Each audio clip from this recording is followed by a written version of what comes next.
नमस्कार। मैं doctor Payoli, assistant professor, philosophy department, RDS college Muzaffarpur, स्वागत करती हूँ आप सबों का। आज जो मैं विषय लेकर आई हूँ, इस महामारी के दौर में समीचीन जान पड़ता है। मेरा विषय है दर्शन शास्त्र। मैंने अपने भारतीय दर्शन पर बात करने से पहले मैं यह बताना चाहूँगी कि मैंने इस पाठ को 3 भागों में विभक्त किया है।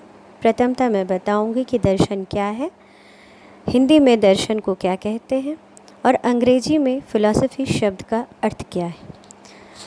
अपने दूसरे बिंदु में मैं बताऊँगी कि भारतीय दर्शन के कितने संप्रदाय हैं और तृतीय बिंदु पर हम विचार करेंगे भारतीय दर्शन के विभाजन पे। सबसे अंत में हम चर्चा करेंगे भारतीय दर्शन के विकास पर।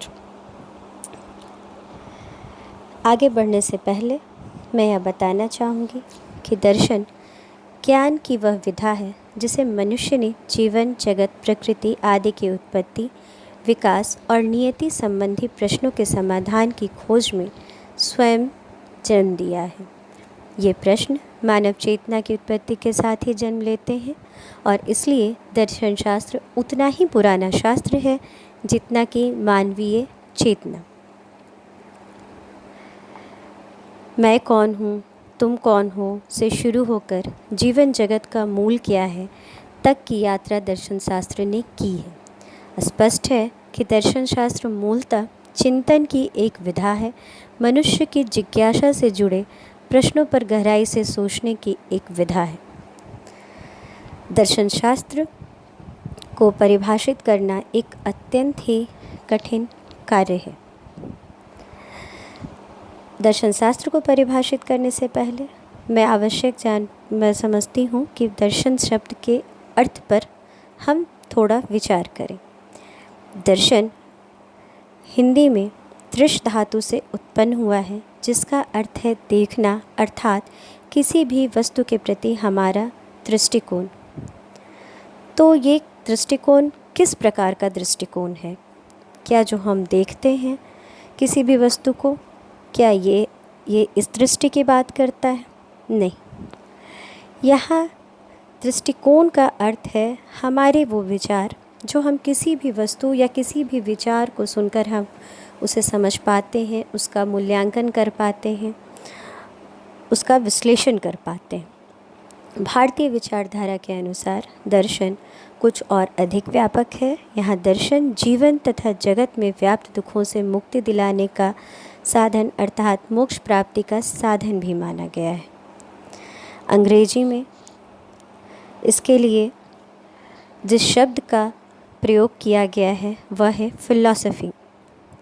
फ़िलॉसफ़ी शब्द फ़िलॉस प्लस सोफिया शब्द के मेल से बना है, जहाँ फ़िलॉस का अर्थ होता है प्रेम या स्नेह और सोफिया का अर्थ होता है ज्ञान से प्रेम अर्थात ज्ञान के प्रति प्रेम।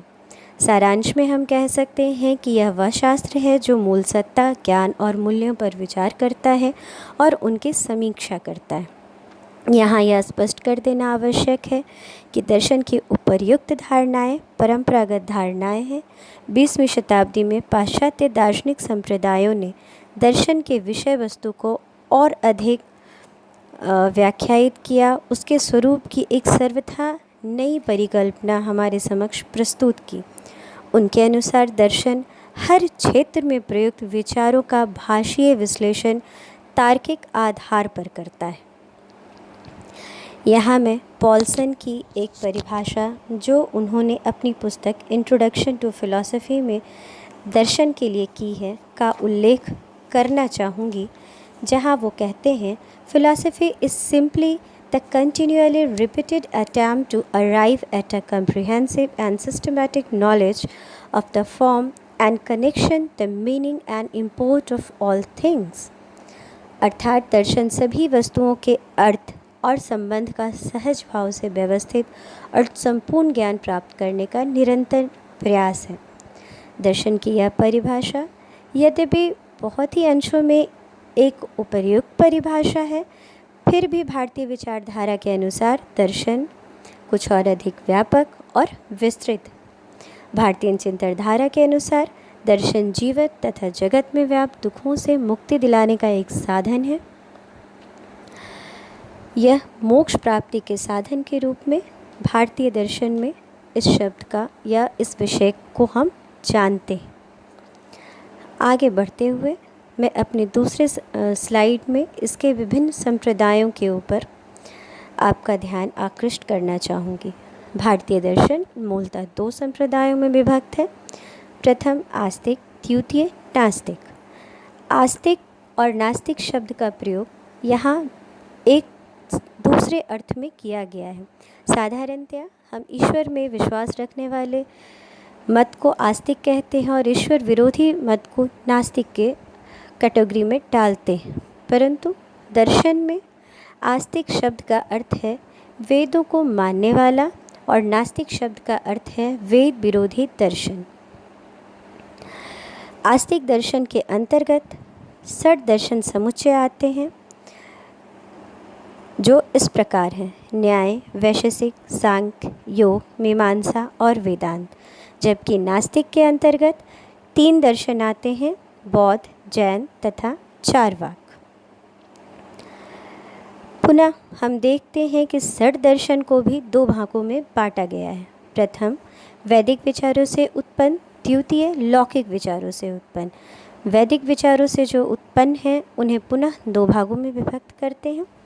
पहला कर्मकांड पर आधारित अर्थात मीमांसा, द्वितीय ज्ञान कांड पर आधारित अर्थात वेदांत। अब हम देखते हैं लौकिक विचारों से उत्पन्न दर्शन को, जिसके अंतर्गत सांख्य, योग तथा न्याय को रखा गया है। भारतीय दर्शन में आस्तिक और नास्तिक दर्शन का प्रयोग ईश्वर को मानने वाले और ईश्वर को नहीं मानने वाले दर्शन के रूप में नहीं होता है। यदि ऐसा होता तो सांख्य और मीमांसा दोनों ही दर्शन नास्तिक कहे जाते, क्योंकि दोनों ही दर्शन ईश्वर में आस्था नहीं रखते।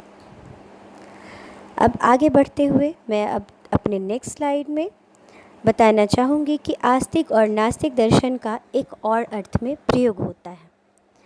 पहला परलोक में आस्था रखने वाले आस्तिक और द्वितीय परलोक में आस्था नहीं रखने वाले नास्तिक। भारतीय दर्शन में इस अर्थ में भी आस्तिक और नास्तिक शब्द का प्रयोग नहीं किया गया है, क्योंकि यदि ऐसा होता तो बौद्ध और जैन दर्शन दोनों ही आस्तिक दर्शन की श्रेणी में रखे जाते, क्योंकि दोनों ही दर्शन पारलौकिक जीवन में आस्था रखते हैं। अब एक छोटा सा रिकैप हम देखेंगे भारतीय दर्शन के संप्रदाय के ऊपर। तो हमने देखा कि भारतीय दर्शन के संप्रदायों को 2 भागों में विभक्त किया गया है, आस्तिक एवं नास्तिक। आस्तिक के रूप में हम कह सकते हैं वेदों में आस्था रखना, जिसके अंतर्गत 6 दर्शन समुच्चय आता है: सांख्य, योग, न्याय, वैशेषिक, मीमांसा और वेदांत। दूसरे अर्थ में आस्तिक का अर्थ है ईश्वरवादी विचारधारा, जिसके अंतर्गत योग, न्याय, वैशेषिक, वेदांत, जैन और बौद्ध दर्शन आते हैं। तृतीय अर्थ में उन्हें आस्तिक कहा गया है जो परलोक में विश्वास रखते हैं। इसके अंतर्गत 6 दर्शन तो आते ही हैं, साथ ही जैन और बौद्ध भी पारलौकिक जीवन में अपनी आस्था रखते हैं। अब हम नास्तिक दर्शन के ऊपर विचार करेंगे। प्रथम अर्थ में वेदों में आस्था नहीं रखना, इसके अंतर्गत जैन, बौद्ध और चारवाक दर्शन को रखा गया है। द्वितीय अनीश्वरवादी अर्थ में, जिसके अंतर्गत सांख्य, मीमांसा, चारवाक दर्शन को रखा जाता है। तृतीय अर्थ में वे दर्शन नास्तिक हैं जो परलोक में विश्वास नहीं रखते। इस अर्थ में केवल चारवाक एकमात्र ऐसा दर्शन है जो परलोक में आस्था नहीं रखता। अगर हम देखें तो पाएंगे कि चारवाक तीनों ही अर्थों में नास्तिक है, इसलिए इसे नास्तिक शिरोमणि की भी संज्ञा दी गई है। भारतीय दर्शन में ईश्वरवादी या परलोक संबंधी बातों से अलग केवल और केवल वेदों में आस्था रखने वाले दर्शन को आस्तिक और वेदों में आस्था नहीं रखने वाले दर्शन को नास्तिक कहा गया है। आगे बढ़ते हुए मैं अपने नेक्स्ट स्लाइड में भारतीय दर्शन के विभाजन पर चर्चा करूंगी। विकास क्रम के अनुसार भारतीय दर्शन को 4 कालों में विभाजित किया जाता है। पहला, भारतीय दर्शन के 4 काल। वैदिक दर्शन, जिसके अंतर्गत वेद, उपनिषद आदि आते हैं। द्वितीय महाकाव्य दर्शन, जिसके अंतर्गत रामायण और महाभारत आता है। सूत्रकाल, जिसके अंतर्गत षट दर्शन समुच्चय आता है। चौथा निवर्तमान काल, समसामयिक दार्शनिकों यथा गांधी, विवेकानंद और विटगेंस्टाइन जैसे दार्शनिक आते हैं। यहाँ हम मुख्य रूप से वैदिक दर्शन और सूत्रकाल पर चर्चा करेंगे। सूत्रकाल की एक छोटी सी प्रस्तुति मैंने यहाँ करने की कोशिश की है। इसके व्यवस्थापक और इसके रचनाकार की चर्चा की है, रचनाओं की हमने चर्चा की है। सांख्य दर्शन के व्यवस्थापक महर्षि कपिल हैं और उनकी रचना सांख्य सूत्र है। योग के व्यवस्थापक महर्षि पतंजलि और उनकी रचना योग सूत्र है। न्याय महर्षि गौतम द्वारा स्थापित है। और पुनः न्याय दर्शन दो भागों में बटा है। न्याय सूत्र प्राचीन न्याय, जिसकी चर्चा 12वीं शताब्दी में हम देखते हैं। पुनः नव्य न्याय, जिसके अंतर्गत गणेश उपाध्याय और इनकी रचना तत्व चिंतामणि का हम अध्ययन करते हैं। चतुर्थ वैशेषिक दर्शन, जिसके प्रणेता महर्षि कणाद हैं, उन्होंने वैशेषिक सूत्र की रचना की। पांचवा मीमांसा दर्शन, जिसके रचयिता महर्षि जैमिनी हैं और उन्होंने मीमांसा सूत्र की रचना की। छठा वेदांत, जिसके रचयिता वादरायण हैं और इनकी रचना ब्रह्म सूत्र है। धन्यवाद। मैं अपने नेक्स्ट स्लाइड में कुछ और बातें लेके उपस्थित होंगे। तब तक के लिए अलविदा। सभी लोग अपना ख्याल रखेंगे।